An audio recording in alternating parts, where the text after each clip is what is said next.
Finally, the time is upon us, and by upon us, I mean about a year or so away. That's right, James Cameron's long-anticipated Avatar 2 is finally set to hit the big screen on December 16th, 2022. Now I know that this can be a bit of a letdown on account of the fact that the film was more recently set to be released just a few months from now, on December 17th, 2021, but got sadly pushed back yet again. But we as fans have waited this long. I think we can wait one more year as long as the movie holds up to the bar that is set for itself. In the first movie, we were introduced to the Na'vi, the tribal inhabitants of the planet Pandora, who have a connection with their world that runs deeper than Olive Garden's never-ending pastable. The ways of their people were so enchanting that it even turned one of their biggest threats into their biggest assets. Jake Sully was a former soldier from Earth who had been sent among the Na'vi as part of a recon mission. As Jake saw who the Na'vi were and how sacred their world was to them, he quickly grew close with them and ended up even referring to them as his people, and the humans as Sky People. While many familiar faces are going to be returning for the sequel, including Jake, we will also be seeing a ton of new Na'vi, including Jake's new family. In fact, there was already a picture released that immediately gained some fame, because it shows the group of young actors and actresses who are going to be responsible for bringing the children in Avatar 2 to life. For instance, we know that Jake is going to have multiple children, and that his eldest child, whose name is said to be Ney'tiri, is going to be portrayed by Jamie Flatters. Meanwhile, Britton Dalton is going to be playing Loak, the second-born child, and the youngest, Ney'tiri, is going to be acted out by the young Trinity Bliss. As soon as the picture featuring them and a few other children surfaced, the world was ecstatic. And with this picture being released, we also got a pretty good amount of information about what we can expect to see in this movie, including an idea of the direction the movie will be going in. We know that the plot of the sequel is going to be set around, or involve, a second invasion from the RDA, the same greedy mercenaries that sent Jake to spy on the Na'vi.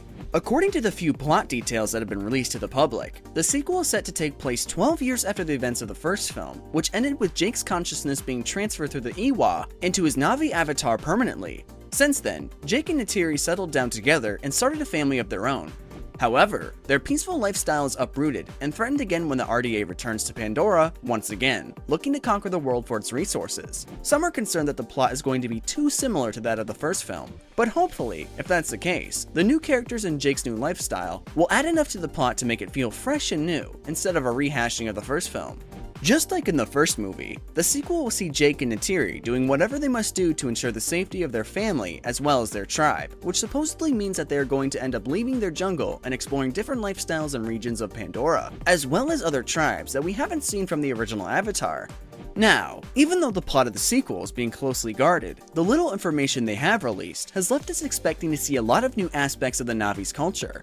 Some even believe that we'll be exploring some of Pandora's 13 other sister moons that orbit the same planet Pandora orbits, or even the gaseous planet itself, Polyphemus. And another pretty cool thing?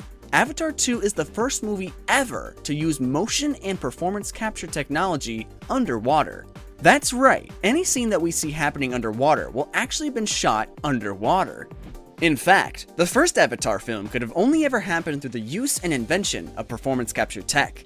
There is absolutely no way the movie would have looked as good as it did when it was released in 2009, had they not come out with the technology. The same exact thing can be said for James Cameron's sequel, especially knowing that he planned from the very beginning to explore more of the world around the Na'vi on Pandora that we haven't seen yet. This meant he would need some newer upgraded technology to bring his ideas to life.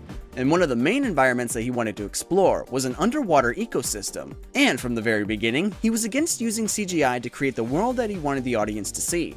This meant he had to help develop the software that would allow them to safely and effectively shoot scenes underwater while using performance capture tech. This means that Avatar 2 is going to explore a territory of the film world that is yet to be explored. It's truly going to be a work of art, and it's not even going to be the last one. Cameron has stated on countless occasions that the Avatar saga is going to span across 5 films, which means more deep dives into that universe for us. He really wanted to go big with this one.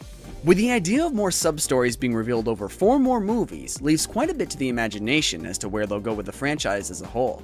But with movies that have fan bases as large as Avatar, there are literally countless predictions as to where the saga will take us. In fact, there are 3 very popular ones out there that are actually very likely to happen in the rest of the saga.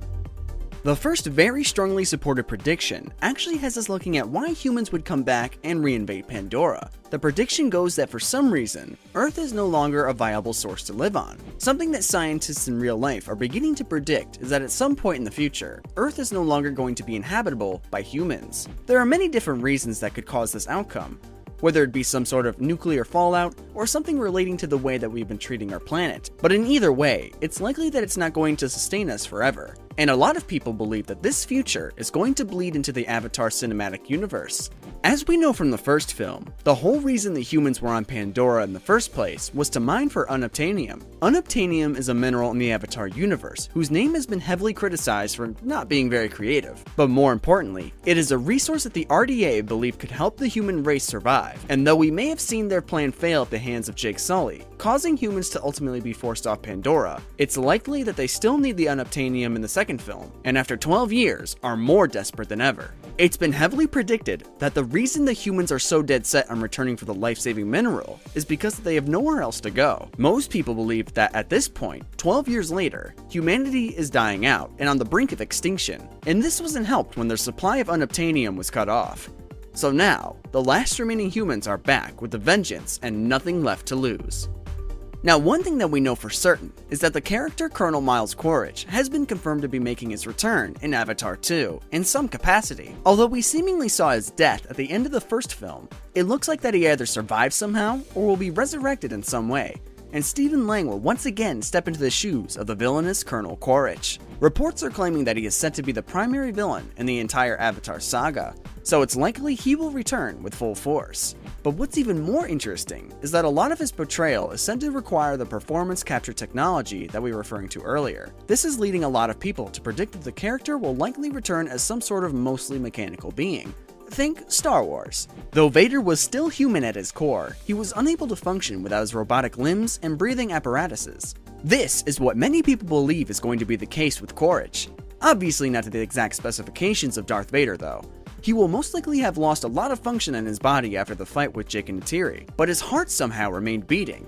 It is assumed that what was left of him would be placed in some sort of robotic suit, and he would survive as a half-human, half-machine, whose only agenda is revenge on the Na'vi who made him that way.